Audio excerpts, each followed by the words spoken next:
الحمد لله نحمده ونستعينه ونستغفره ونؤمن به ونتوكل عليه ونعوذ بالله من شرور أنفسنا ومن سيئات أعمالنا من يهده الله فلا مضل له ومن يضلله فلا هادي له ونشهد أن لا إله إلا الله وحده لا شريك له ونشهد أن سيدنا ونبينا ومولانا محمدا عبده ورسوله أما بعد فأعوذ بالله السميع العليم من الشيطان الرجيم بسم الله الرحمن الرحيم اليوم أكملت لكم دينكم وأتممت عليكم نعمتي ورضيت لكم الإسلام دينا صدق الله مولانا العظيم وقال النبي صلى الله تعالى عليه وسلم أنا آخر الأنبياء وأنتم آخر الأمم أو كما قال النبي صلى الله تعالى عليه وسلم رب اشرح لي صدري ويسر لي أمري واحلل عقدة من لساني يفقهوا قولي اللهم صل على محمد وعلى آل محمد كما صليت على إبراهيم وعلى آل إبراهيم إنك حميد مجيد اللهم بارك على محمد وعلى آل محمد كما باركت على إبراهيم وعلى آل إبراهيم إنك حميد مجيد يا رب صل وسلم دائما أبدا على حبيبك خير الخلق كلهم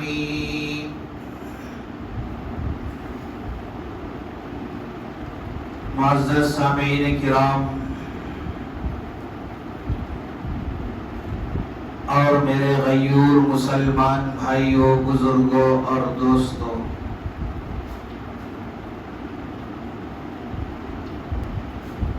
نبی علیہ السلام کے اس دنیا کے اندر مبعوث ہونے کے بعد اس امت پر نبی علیہ السلام کے بے شمار احسانات ہیں، اور اللہ رب العزت نے میرے اور آپ کے آقا جناب محمد عربی صلی اللہ علیہ وسلم کے دنیا میں آنے کے بعد سے اس امت پر نبی علیہ السلام کے صدقے بہت ساری نعمتیں عطا فرمائی۔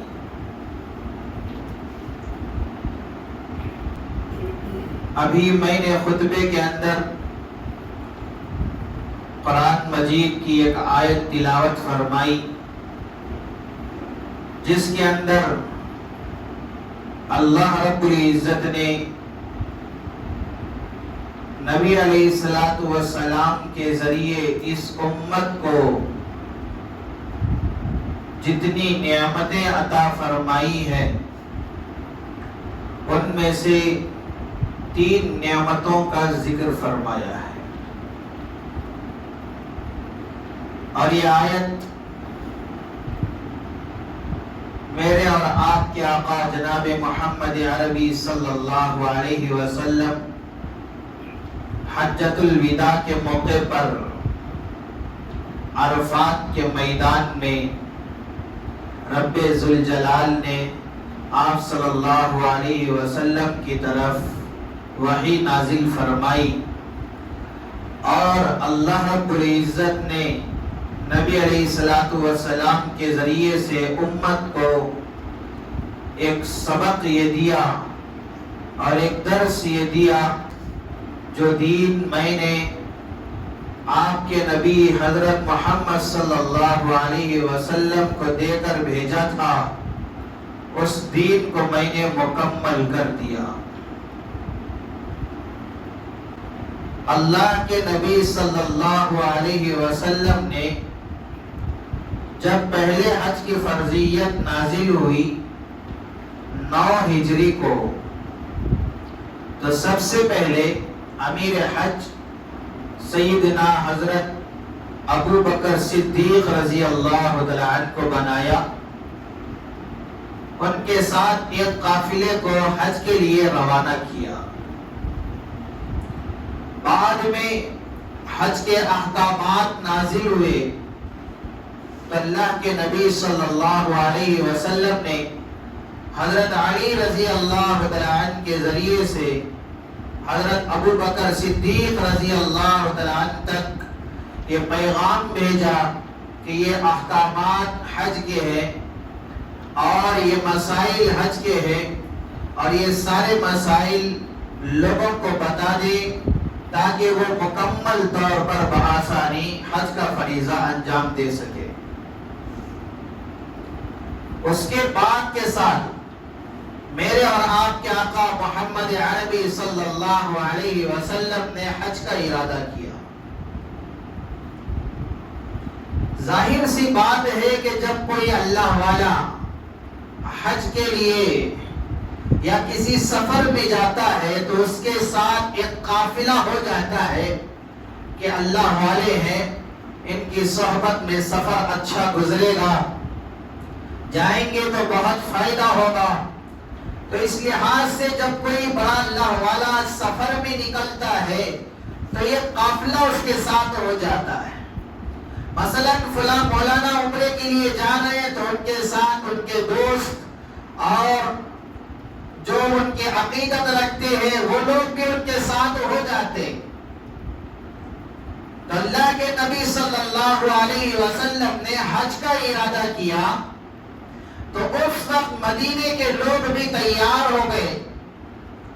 مکے کے اندر لوگوں کو معلوم ہوا کہ نبی علیہ السلام حج کے لیے آ رہے ہیں تو مکے والوں کی خوشی کی کوئی حد نہ رہی۔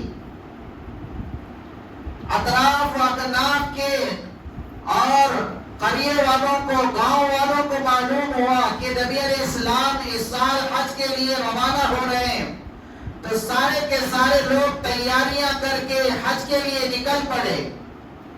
علماء نے لکھا ہے کہ اس سال تقریباً 1,00,000 صحابہ کا مجمع جو نبی علیہ السلام کے ساتھ حج کے لیے نکلا ہوا تھا، تو گویا کہ حج کے ارکان چل رہے تھے۔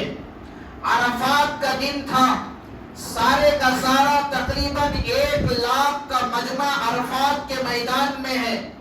حاجی لوگ جو حج کر کے آئے ہوئے وہ جانتے ہیں کہ عرفات کے میدان کا ماحول کیسے پر نور ہوتا ہے اور کیسے وہ عجیب منظر ہوتا ہے کہ وہ دلکش منظر ہوتا ہے۔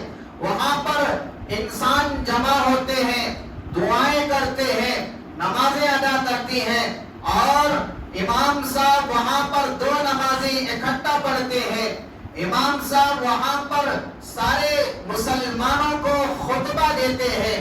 تو عرفات کے میدان میں میرے اور آپ کے آقا جناب محمد عربی صلی اللہ علیہ وسلم اپنے صحابہ کے ساتھ روانہ ہونے کے لیے اونٹنی پر جب سوار ہونے لگتے ہیں، اللہ رب العزت جبرائیل امین کے ذریعے سے وحی نازل فرماتے ہیں، اليوم اکملت لکم دینکم واتممت علیکم نعمتی ورضیت لکم الاسلام دینا۔ اللہ رب العزت اپنے نبی سے یہ پیغام امت تک پہنچاتے ہیں، اے نبی جی آپ یہ موقع بہت اچھا موقع ہے، یہ دن بھی بہت اچھا دن ہے، وقت بہت اچھا وقت ہے، موقع بہت اچھا موقع ہے۔ اتنا سارا 1,00,000 تقریباً کا مجمع صحابہ کا اتنا بڑا مجمع شاید کبھی اور کسی موقع پر ملے یا نہ ملے. یہ غنیمت کا وقت ہے. یہ پیغام امت کو پہنچا دو. الیوم اکملت لکم دینکم. آج کے دن میں نے تمہارے لیے تمہارے دین کو مکمل کر دیا. اللہ رب العزت نے یہ اعلان کیا. یہاں پر اس آیت کے اوپر غور کرنا ہے. آیت نازل ہو رہی ہے میرے حبیب صلی اللہ علیہ وسلم پر. حکم امت کو دیا جا رہا ہے. الیوم اکملت لکم دینکم. آج کا دن میں نے تمہارے لیے تمہارے دین کو مکمل کر دیا. یہاں پر ایک بات یہ سمجھے کہ دین ہمارا ہے یا رب کا ہے؟ دین ہمارا ہے یا نبی کا ہے؟ اللہ رب العزت یہ کہتے ہیں کہ آج کے دن میں نے تمہارے لیے تمہارے دین کو مکمل کر دیا ہے. کیا مطلب ہے اس کا؟ اللہ رب العزت یہ کہنا چاہتے ہیں، نبی علیہ السلام کی امت کو اس بات کا سبق دینا چاہتے ہیں، اس بات کا درس دینا چاہتے ہیں. اے نبی صلی اللہ علیہ وسلم کی امتیوں، جو تمہارے ضرورتیں تھی، جو تمہارے احکامات تھے، جو تمہاری عبادتیں تھی، جو تمہارے اخلاقیات تھے، جو تمہاری عبادتیں تھی، فرائض تھے، واجبات تھے، سارے کے سارے نبی علیہ السلام نے آپ تک کوئی ایک بات بھی نبی نے اپنے اندر چھپا کر نہیں رکھی. کوئی ایک بات بھی ایسی نہیں جو نبی نے آپ کو نہ بتایا ہو اور اس کو اپنے اندر چھپا کر رکھ لیا ہو، بلکہ اللہ کے نبی صلی اللہ علیہ وسلم نے سارے احکامات، سارے مسائل، سارے فرائض، سارے واجبات، سب کچھ کھول کھول کر نبی نے تمہیں بتا دیا ہے. اس لیے تمہارے دین کو میں نے مکمل کر دیا. اس بات کو سمجھے. اللہ رب العزت اس آیت میں کہتے ہیں کہ میں نے تمہارے لیے تمہارے دین کو مکمل کر دیا. کیا مطلب ہے؟ مثال سے سمجھاتا ہوں. ہمارے دین میں اذان ہے، ہمارے دین میں نماز ہے، روزہ ہے، زکوٰۃ ہے، حج ہے. اللہ رب العزت نبی علیہ السلام کے ذریعے سے امت کو اس بات کا درس دیتے ہیں، اس بات کا سبق دیتے ہیں کہ ہمیں سمجھنا چاہیے کہ اللہ کہتے ہیں کہ تمہارا دین تمہارے لیے مکمل. ہمارے دین میں اذان ہے، اذان مکمل، دین مکمل.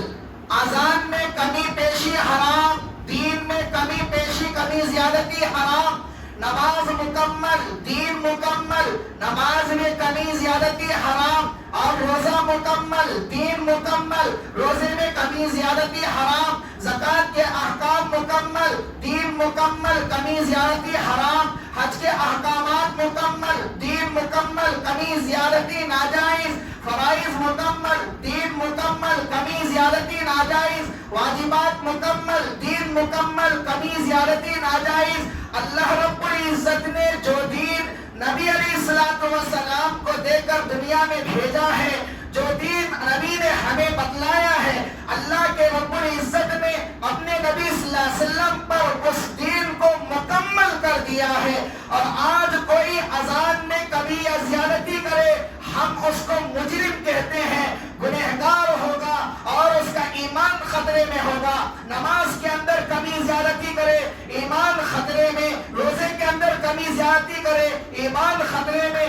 اگر کوئی نئی بات دین میں ایجاد کرتا ہے جبکہ اللہ نے نبی کے دین کو مکمل کر دیا، اب اگر کوئی آدمی نئی بات ایجاد کرتا ہے تو گویا کہ وہ بدعتی کہلاتا ہے. دین کے اندر نئی بات کو ایجاد کرنا یہ بدعت ہے. تو اللہ نے پورے احکامات مکمل کر دیے. مثال کے طور پر اللہ نے نماز عطا کی. اس سے پہلے جتنے بھی امتی آئے ہیں، نبی آئے ہیں، اللہ نے نمازیں ان لوگوں کو بھی دی ہیں. حضرت آدم نے فجر کی نماز پڑھی، حضرت نوح نے ظہر کی نماز پڑھی، حضرت یونس نے عصر کی نماز پڑھی، حضرت عیسیٰ نے مغرب کی نماز پڑھی، حضرت موسیٰ نے عشاء کی نماز پڑھی. لیکن اللہ کے نبی صلی اللہ علیہ وسلم کو جو دین اللہ نے دیا وہ دین مکمل، اس لیے پوری نمازوں کو اکٹھا کر کے اللہ رب العزت نے میرے حبیب صلی اللہ علیہ وسلم کو معراج میں تحفہ عطا فرمایا.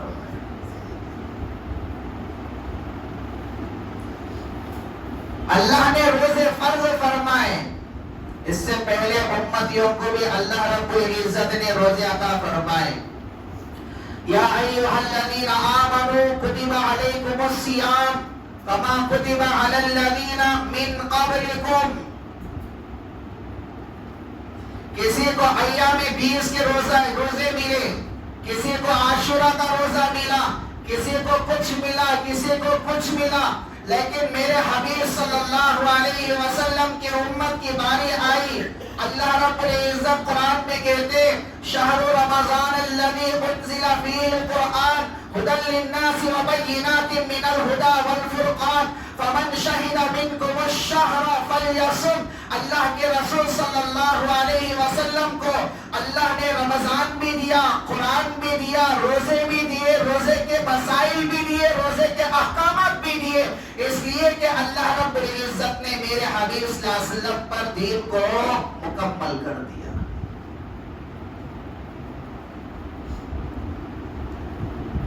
لیکن یہاں پر ایک بات یہ سمجھنی ہے، مثال کے طور پر اللہ رب العزت کہتے ہیں کہ تمہارے لیے دین کو میں نے مکمل کر دیا ہے. تو کیا اس سے پہلے جتنے نبی آئے، رسول آئے، کیا ان کا دین مکمل نہیں تھا؟ کیا صرف ہمارا دین ہی جو اللہ کے نبی صلی اللہ علیہ وسلم کو اللہ نے عطا فرمایا، کیا صرف یہی دین مکمل ہے؟ اس سے پہلے جو نبی آئے ان کا دین مکمل نہیں تھا؟ اس کو سمجھے. مثال کے طور پر چھوٹا سا بچہ ہے، آدھا میٹر کپڑا بھی اسے ماں جاتا ہے، وہ بھی زیادہ ہوگا. بچہ جب بڑا ہوتا ہے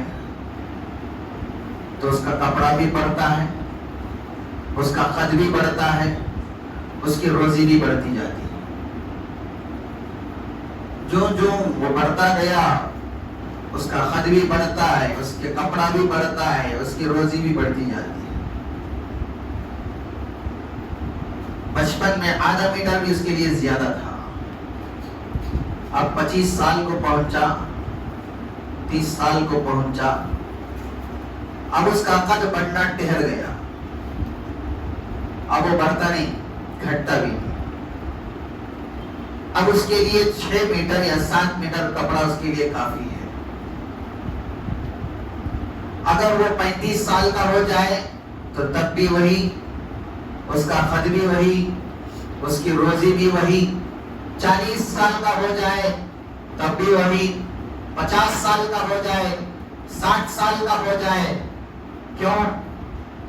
اس لیے کہ جو قد بڑھنا تھا جوانی تک اس کا بڑھا، اس کے بعد نہیں. اللہ رب العزت نے میرے اور آپ کے آقا محمد عربی صلی اللہ علیہ وسلم سے پہلے کم و بیش 1,24,000 انبیاء علیہ السلام کو دنیا کے اندر مبعوث فرمایا. لیکن جو بھی نبی و رسول آتا تھا اس وقت کے مطابق، اس وقت کے حالات کے مطابق امت کو مسائل بھی بتاتا تھا، شریعت بھی بتاتا تھا. جو انسانیت بڑھتی گئی، احکامات بدلتے گئے، مسائل بدلتے گئے. آدم علیہ السلام کے زمانے میں انسانیت زمین پر تھی، احکامات وہاں تک تھے، اور نوح علیہ السلام کے زمانے میں انسانیت پانی تک پہنچی، احکامات وہاں تک تھے. اور ابراہیم علیہ السلام کے زمانے میں انسانیت آگ پر حاوی ہوئی، احکامات وہاں تک پہنچے. سلیمان علیہ السلام کے زمانے میں انسانیت ہوا تک پہنچی، احکامات وہاں تک پہنچے. میرے اور آپ کے آقا جناب محمد عربی صلی اللہ علیہ وسلم دنیا میں آئے، اللہ نے نبوت عطا فرمائی. میرے حبیب صلی اللہ علیہ وسلم کی نبوت کا راج ایسا راج تھا. نبی علیہ السلام کی نبوت فرش سے لے کر عرش تک، پوری دنیا، پوری کائنات تک میرے نبی صلی اللہ علیہ وسلم کی نبوت رہی. دنیا کا کوئی حصہ ایسا نہیں، دنیا کی کوئی جگہ ایسی نہیں جہاں پر میرے اور آپ کے آقا محمد عربی صلی اللہ علیہ وسلم کی نبوت نہ ہو اور نبی علیہ السلام کی رسالت نہ ہو. اس لیے کہ اللہ رب العزت نے ساری دنیا کا نبی بنا کر میرے حبیب صلی اللہ علیہ وسلم کو دنیا کے اندر بھیجا ہے.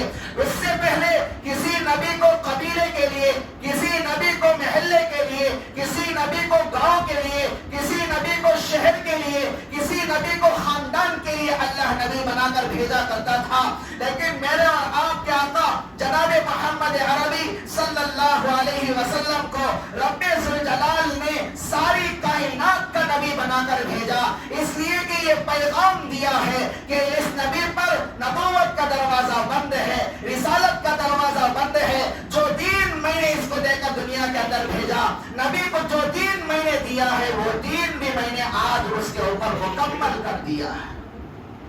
الیوم اکملت لکم دینکم، آج کے دن میں نے تمہارے لیے تمہارے دین کو مکمل کر دیا. ایک اور مثال سے سمجھے. مثال کے طور پر یہ مسجد ہے.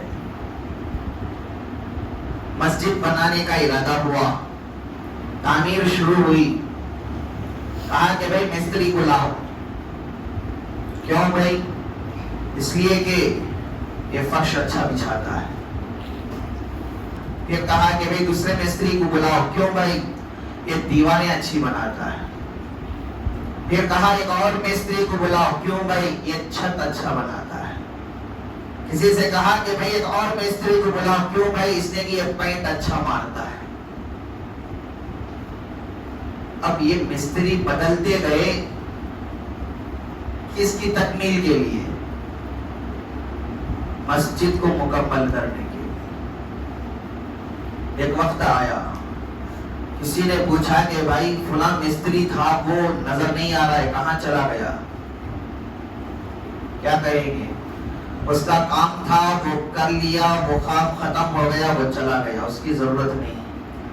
پوچھا فلاں مستری کیوں نہیں ہے؟ کہا کہ اس کا کام جو تھا وہ کام مکمل ہو گیا، اس کی ضرورت نہیں. فلاں مستری کیوں نہیں ہے؟ اس کو جو کام سونپا گیا تھا وہ کام مکمل ہو گیا، اس کی ضرورت. اب پورا کام ہو گیا، مسجد بن گئی. اب بھی لوگ نماز کے وقت میں آ کر کھڑے ہوئے، پوچھ رہے کہ بھائی کس کا انتظار ہے؟ کہا کہ امام صاحب کا انتظار ہے. کہ امام کا انتظار ہے. پوری مسجد بنائی گئی لیکن ہر حصہ بنانے کے لیے الگ الگ مستری بدلتا گیا، اس لیے کہ اس کی وہ صلاحیت تھی. اور اللہ رب العزت نے 1,24,000 کم و بیش انبیاء اور رسول کو دنیا کے اندر بھیجے.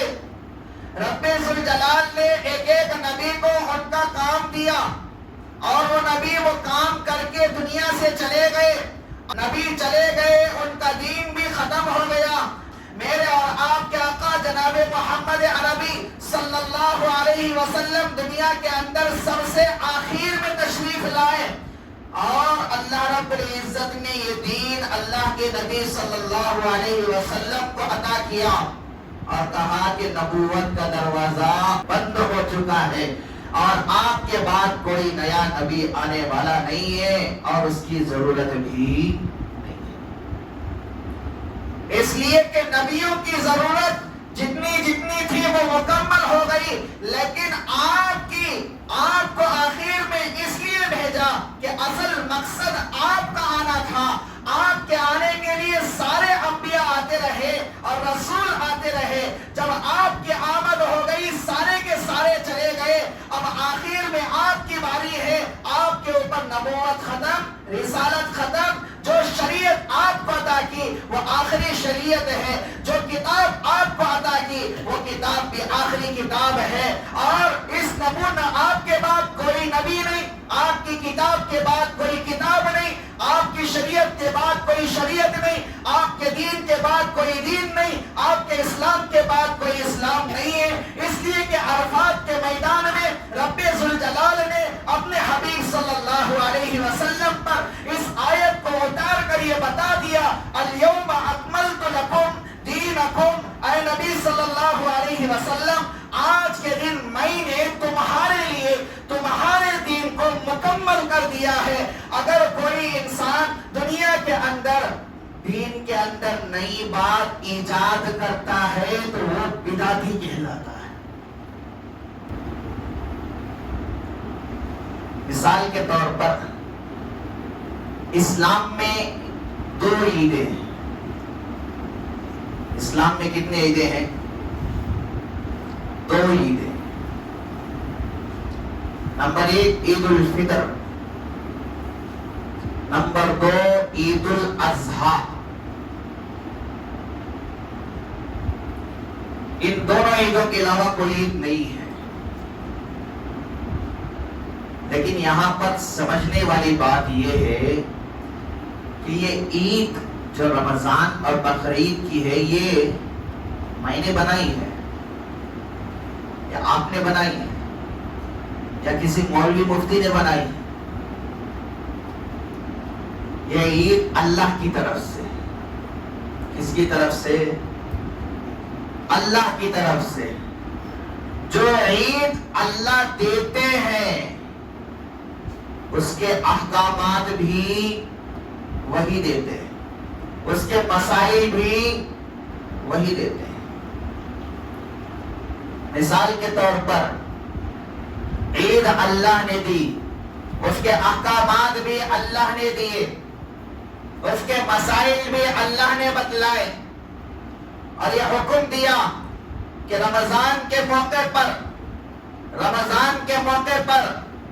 آپ عیدگاہ جا رہے ہو تو آہستہ تکبیرات کہتے ہوئے جاؤ، بقرعید کے موقع پر عیدگاہ جا رہے ہو بلند آواز سے تکبیرات کہتے ہوئے جاؤ، اس عید پر کھا کر جاؤ، اس عید پر نہ کھا کر جاؤ، اس عید میں قربانی نہیں ہے، اس عید میں قربانی ہے، لیکن اس عید کے اندر جب عیدگاہ جاؤ گے وہاں پر اذان بھی نہیں، وہاں پر اقامت بھی نہیں، وہاں پر صرف نماز پڑھنی ہے، اور ہم عید مناتے ہیں اس طور پر جس طور پر اللہ نے ہمیں حکم دیا ہے۔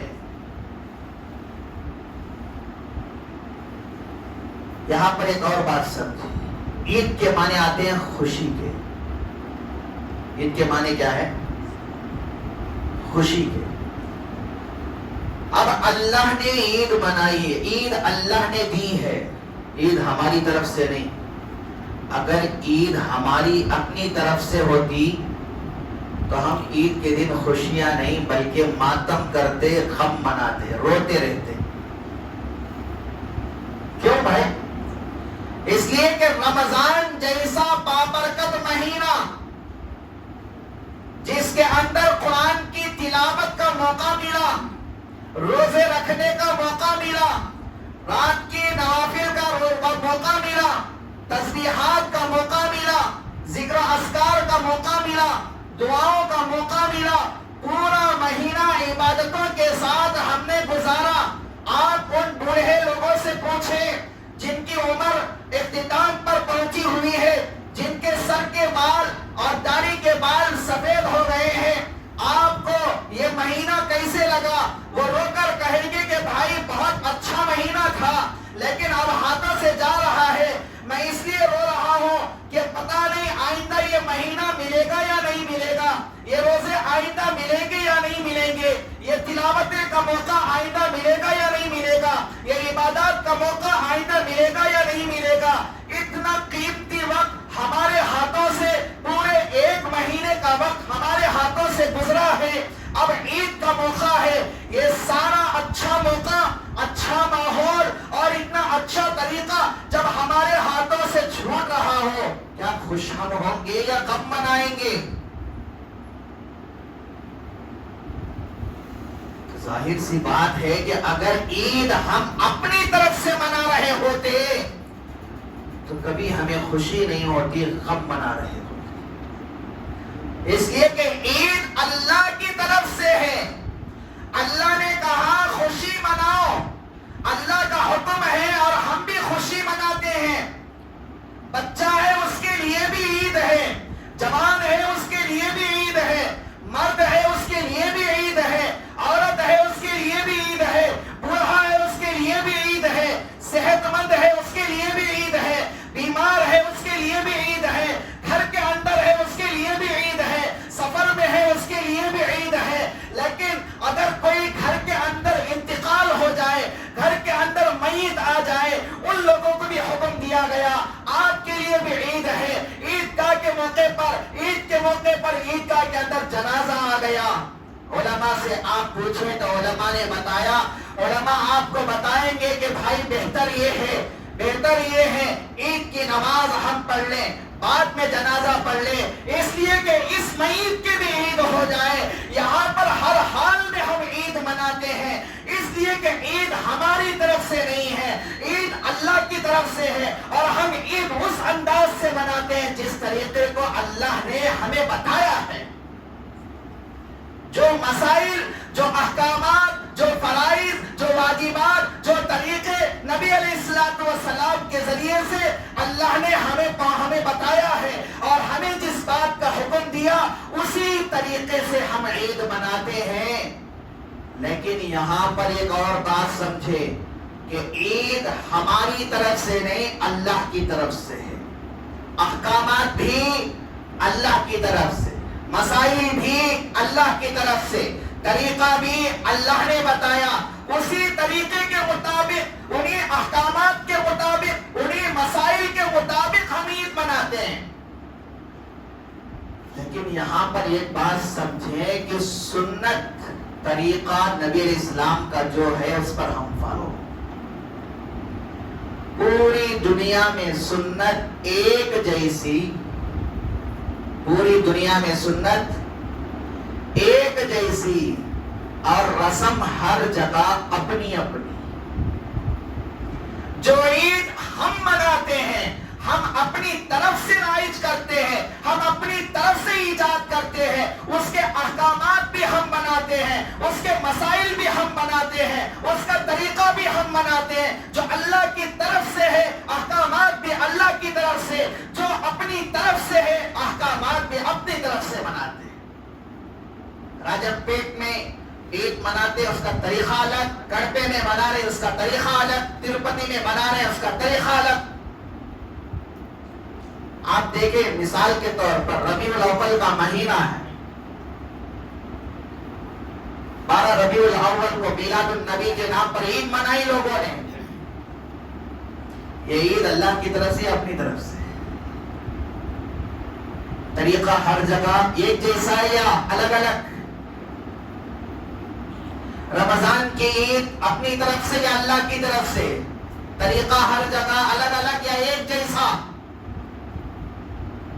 مردوں کی عید، بڑوں کی عید، فلاں کی عید، فلاں کی عید، ہر جگہ کے طریقے الگ الگ، اس لیے کہ عید وہ اپنی طرف سے منائے ہیں۔ رمضان اور بقرعید اسلام کے اندر صرف 2 عیدیں ہیں، احکامات بھی اللہ کی طرف سے، مسائل بھی اللہ کی طرف سے، اور اس کا طریقہ بھی اللہ کی طرف سے، اور ہم بھی اللہ کی مرضی کو سامنے رکھ کر اس کو مناتے ہیں۔ تو سنت ہر جگہ ایک جیسی اور رسم پوری دنیا میں سنت ایک جیسی اور رسم ہر جگہ اپنی اپنی۔ بہرحال اللہ رب العزت نے کہا الیوم اکملت لکم دینکم، اے نبی جی امت کو پیغام ہے، آیت نبی پر اتر رہی ہے، پیغام امت کو ہے، آیت نبی پر اتر رہی ہے، حکم امت کو ہے، حکم یہ دے رہے ہیں اللہ رب العزت آج کے دن میں نے تمہارے لیے تمہارے دین کو مکمل کر دیا۔ اگر کوئی آدمی رائی کے دانے کے برابر بھی دین کے اندر اپنی طرف سے نئی بات ایجاد کرتا ہے وہ بدعتی کہلاتا ہے، کسی کو اجازت نہیں۔ لیکن ہمیں چاہیے کہ جو اللہ نے دین ہمیں عطا کیا ہے اس دین پر مکمل طور پر چلنے کی ہم کوشش کریں گے انشاءاللہ، اور علماء سے تعلق رکھ کر پوچھ کر جان کر اس پر عمل کرے، اپنے ذہن میں جو بات آئی اس کو دین سمجھ کر شریعت سمجھ کر اس پر عمل کرنے کی کوشش نہ کرے، اس لیے کہ ہر اپنے ذہن میں آنے والی بات شریعت کے مطابق ہو نہیں سکتا، ہر ذہن میں آنے والی بات صحیح ہو ایسا ہو نہیں سکتا۔ ہمارا تعلق علماء سے، ہمارا تعلق دین جاننے والوں سے ہو، مسائل ان سے پوچھ کر اس پر عمل کرنے کی ہم کوشش کریں گے، ہمارا ایمان بھی محفوظ ہوگا، ہماری آخرت بھی محفوظ ہوگی۔ تو اس لیے ارادہ کریں کہ انشاءاللہ آج کے بعد سے جو دین اللہ نے اپنے حبیب صلی اللہ علیہ وسلم کو عطا کیا اور اس دین کو مکمل کیا، اور ہم آج سے انشاءاللہ اس دین پر مکمل طور پر چلنے کی مکمل کوشش کریں گے انشاءاللہ۔ اللہ تعالی عمل کی توفیق عطا فرمائے، آمین۔